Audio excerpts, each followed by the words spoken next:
Please welcome W. Earl Brown.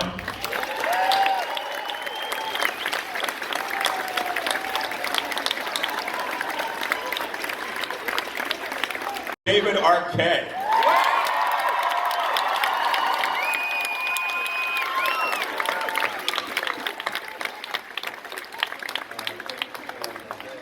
And again, David, I really want to thank you, man. You pulled through for the fans. It was absolutely phenomenal to have you here. I really, really, really appreciate it. Thank you. I'm honored to be here. You all.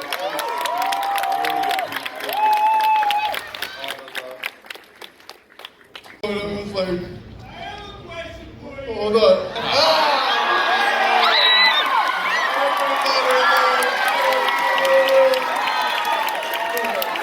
Wait. Yes, Stu is still alive. He's in a mental hospital. I do say in the last scream, he's a real loony bin.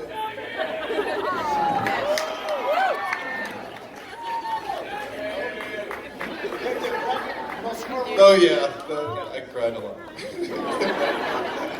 I just love the irony that the very first question asked emotionally cuts you like a fish. I know. Oh yeah, and that was my line. I made up the line, maybe you're the killer because that cut deep. What about Deputy Dewey here? Maybe he's the killer.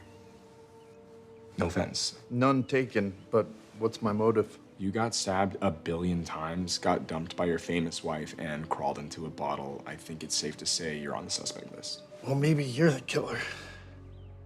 Because that cut deep.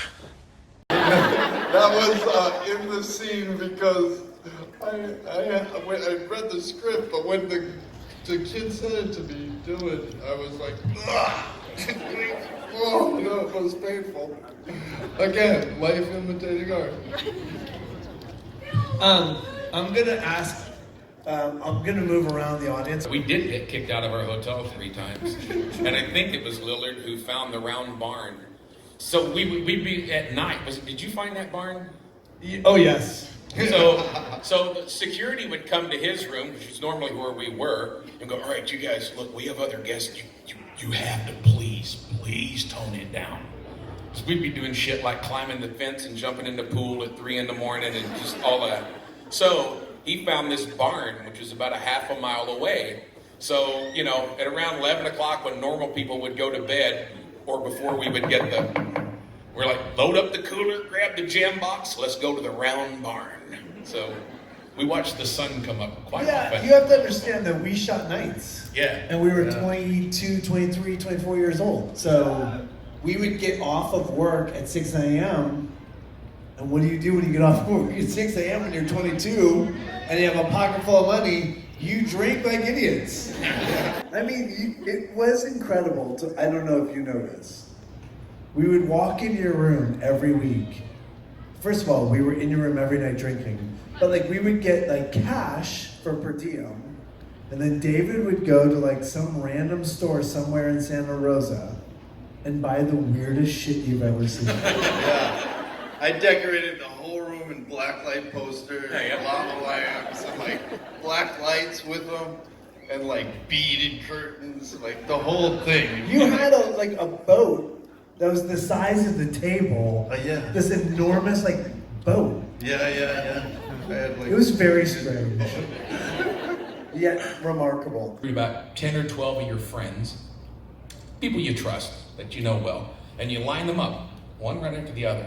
And then you stand in front of them, spread your legs, and have each of them kick you in the nuts as hard as they possibly can. And if you get through all 12 without being in a ball of tears on the floor pleading for mercy, you're ready to get started. If you cannot take rejection and failure, this will kill you. So you just have to learn to, you plan to... Turn around! Behind you, kid! Behind you! Get out! You know, not beating myself up, not getting in my own way, not being my worst critic, so Yeah, that helps a lot. Dude, that's it. That's it, right? So I had not worked in a year. So I've done X amount of movies and around X amount of time. I have to feed kids. My kids are here. My daughter showed up today. But I don't, so I don't have a job. So the thing you have to understand is that moments like these at this con, you're feeding my kids. So I want you to know something. I appreciate you being here. I appreciate you taking your money and supporting these people and me and our families. You may not hear it enough this weekend, but we are grateful and thank you so much.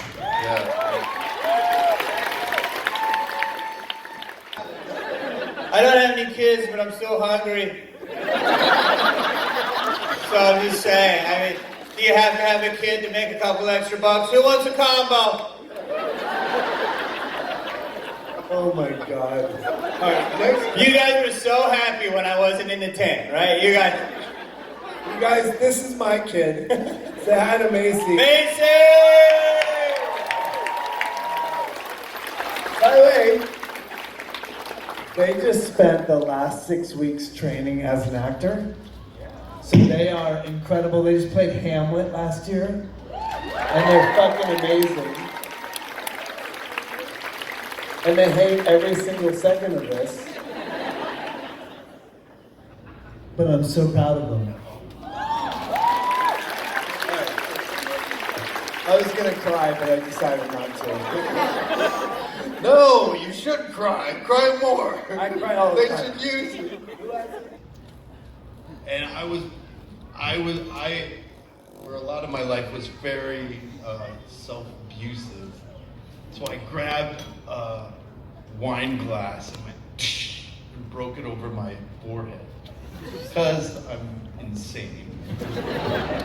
But I got all these I had about to start Never Been Kissed. So all this blood, it was like the craziest wrestling blood ever. And I went and got stitches and everything. And then I had to go to this set. So in the movie, my bangs were like this, covering up like 18 stitches. So it'll be like that.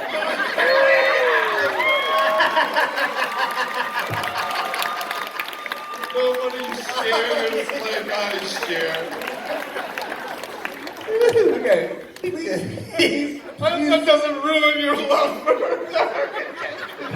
do not post that on the internet. We could save that for the DVD extras. Please never ask a question about that movie again. That was a moment of celebration. And yet it ended up not being the moment. Way more important than talking about success. It's like, how do you fucking survive? And so in the movie, we're shooting the movie at one set cell phone. And Wes had the cell phone, and I had to call my mom. It was my mom's birthday. And so I found Wes, and he was talking to Marianne, the producer. He's like, we were just talking about you. I'm like, why? He's like, well, we were just saying that one day you're going to win the Academy Award. And I said, well, you should call my mom and tell her that. It's her birthday. And you have the only cell phone. And so she did. He picked up the phone, called my mom, and said, someday your son's going to win an Academy Award. So in moments like this, when I haven't worked in a year, and you start to wonder if you're ever going to work again, you have to hold on to these little trinkets of confidence.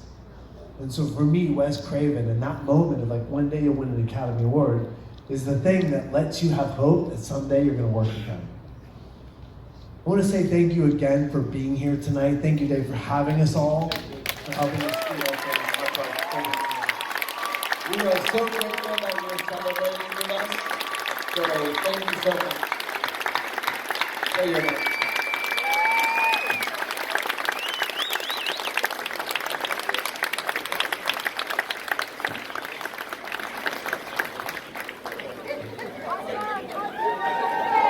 Ladies and gentlemen,